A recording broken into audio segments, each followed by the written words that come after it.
Well, I really wish feminists would stick to lying about the wage gap, claiming to be oppressed, and filing for divorce. Instead, they seem set on making horrible movies. The latest feminist cringe to hit theaters is an attempt at a horror movie called Black Christmas. It's a remake of the 1970s cult classic, only this time, the director is calling the movie fiercely feminist. So you know it'll be great. Thanks to Vietnam, I was able to watch this movie for free, and let's just say it touched me.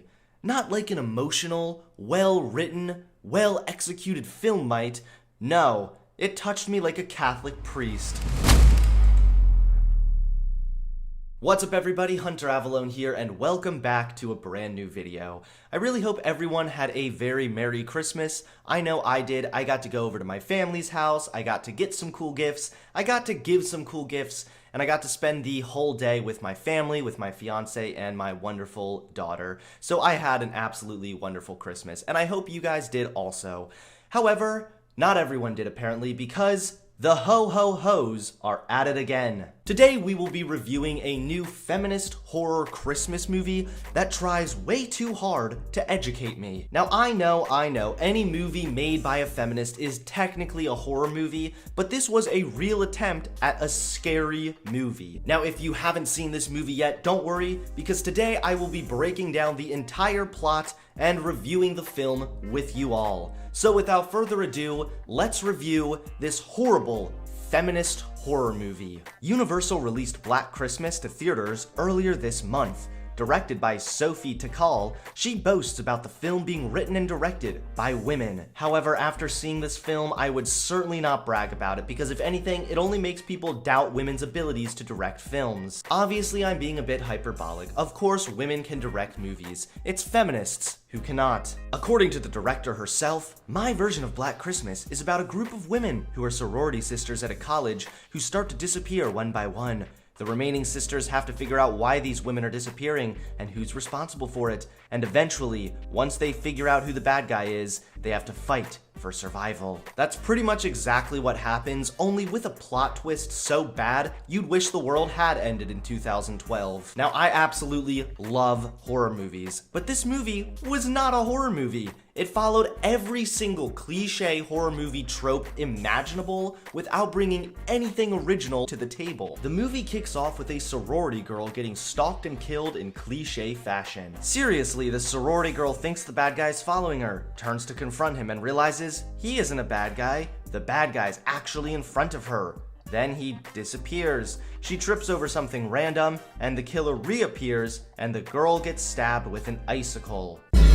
Look, I know there was really nothing scary building up to this moment, but I played a scary noise. Be frightened. We then meet the main characters. First, there's the star of the movie, Riley. She's a sexual assault survivor who the campus didn't believe. This is the only character we actually get any kind of depth with. We learn that her attacker is a leader of this creepy frat doing some kind of ritual. She's haunted by the memories of this assault and is struggling to regain her strength. Then there's Chris. She's the rough and tough intersectional feminist trying to get one of her professors fired because the curriculum he's teaching doesn't have enough diversity. I still don't understand why you want to get him fired so bad. Because he went totally crazy on me when all I did was ask why his syllabus has no women on it, queer people on it, trans people on it. Hey, points for being realistic. Then there's Marty. She's literally irrelevant to the story, and all that matters about her is that she's dating this guy. The movie kicks off with a sexist professor talking about sexist things. In the coffee shop where Riley works, a frat boy stops in to be a jerk, and we meet the one nice male character in the entire movie. This dude, bro. One thing that was a little interesting about this movie is how they depicted men. Literally, all the men were evil, rude, and rapey.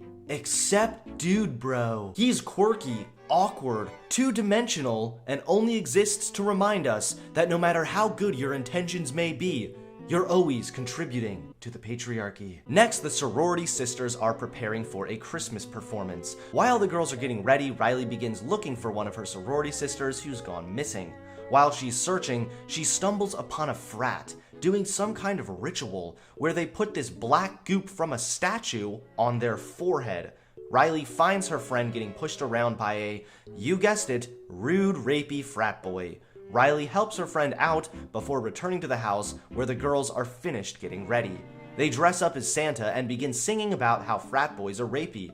Riley is then shook to learn her attacker is present at this performance, watching her from the audience. After this event, Riley's friend is killed off by the creepy Christmas stalker. In stereotypical fashion, she hears a noise, doesn't see anything, and the bad guy's actually behind her. Literally every single jump scare I called beforehand. It was so predictable, I could see all of them coming from a mile away. Pretty quickly after this, Riley, our main character, begins receiving weird, creepy text messages and phone calls. It's at this point we learn another sorority girl has gone missing as well.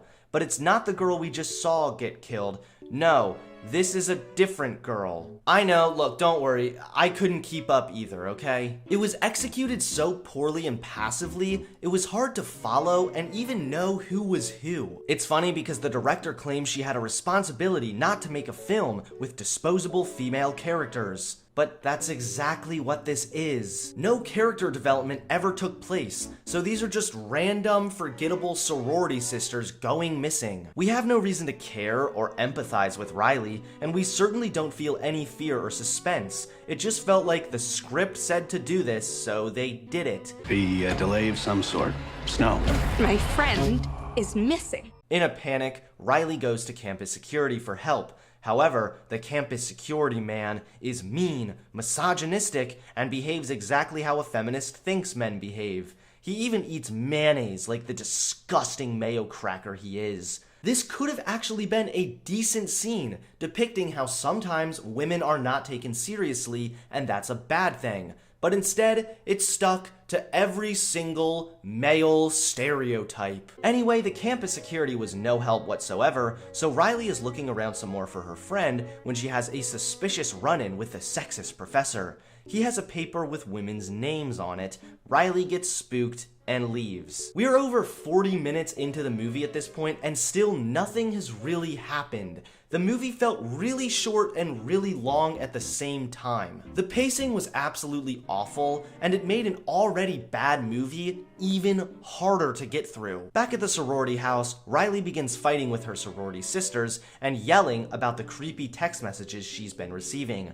We learned that other sorority girls have been getting creepy anonymous text messages as well. Another sorority girl gets killed off with an extremely quick, very PG-13 death scene, and we finally meet the killer in a creepy mask, literally shooting a bow and arrow. Yeah, I don't know who thought it was a good idea to have these sorority girls chased down and hunted by Little Sparrow, but apparently the director thought, hey, it's really cliche to use a gun or a knife, so let's make this killer straight out of 3000 BC. This scene goes on way too long. Marty gets killed, and no one cares because she didn't have a character, she was only there to die. The girls run and hide before Marty's bipolar sexist boyfriend returns. Riley attempts to explain the severity of the situation, that they're being stalked by a crazed killer, but the boyfriend doesn't take her seriously. He's too busy mansplaining. Riley continues attempting to explain before he gets killed, right as he's literally saying, "This is a man's job." Show yourself, coward! This is a man! At this point, I was just wondering, is this fiercely feminist or just fiercely fucking awful? Anyway, Riley kills the stalker before realizing there's not one killer. There are several different killers. The girls manage to fight and kill off a few others before realizing that these killers aren't bleeding. They don't seem to be human. Riley also recognizes one of the killers as the frat boy she saw participating in the ritual earlier. As Riley and her feminist friend are driving away, Riley suddenly figures out that some kind of black magic is taking place, giving these killers some kind of non-human abilities. She figures that in order to stop this, she needs to sneak into the frat and destroy the statue with the black goop coming out of it. And this, my friends, is when the plot twist happens. A twist so stupid, so feminist, so woke, you'd think your average bedroom feminist wrote this after drinking too many lattes. Riley sneaks in and of course gets tied up, and it's revealed to her that these killers are literally an army of super sexists. I'm not kidding. Apparently the founder of this frat knew the threat women pose, so they used dark magic to make themselves stronger so they can put women in their place. The frat boys were participating in this ritual so they too could become super sexists to enforce the patriarchy. Obviously, I'm oversimplifying a bit, but this plot twist was so stupid and such obvious forced feminist propaganda, I don't know how I can explain it any better. Finally, when all hope seems lost, when we think Riley is going to die, when we think the movie couldn't possibly get any worse, this happens. You messed with the wrong sisters. Then all the girls fight the evil sexists. They break the statue, which breaks the black magic, and they set the place on fire and lock the sexists inside. The end. That was it, guys. That was the feminist horror movie.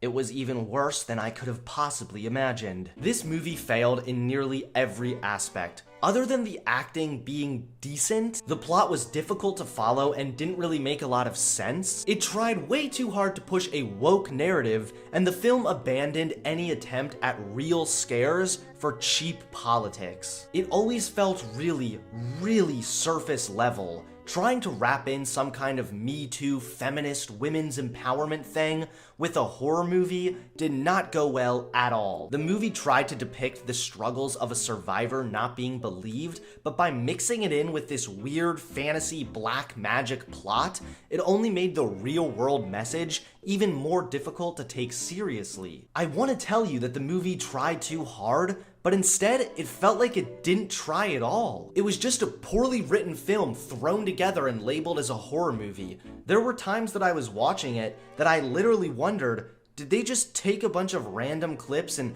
plop them together in a drunken stoop? The only thing scary about this movie was how badly it was written, the production was cheap and corny, and this film tried to be original by peddling woke 2019 feminist talking points rather than embracing an interesting storyline with good character development and a scary plotline. Even more so, the whole girl power theme didn't really do much for the plot, and Riley's past sexual assault didn't play into the story either. It was just there because the film had to be feminist, but it didn't try and be good. This movie failed so badly, and it's not hard to see why. It only received a 3 on IMDb and was a box office bomb. Other than a few critics shilling for this film by boasting about how woke it was, audiences hated it, and it was a complete disaster. If one thing is for certain, it's that feminists should just stop making movies, especially horror movies, because this feminist horror movie has gone terribly wrong.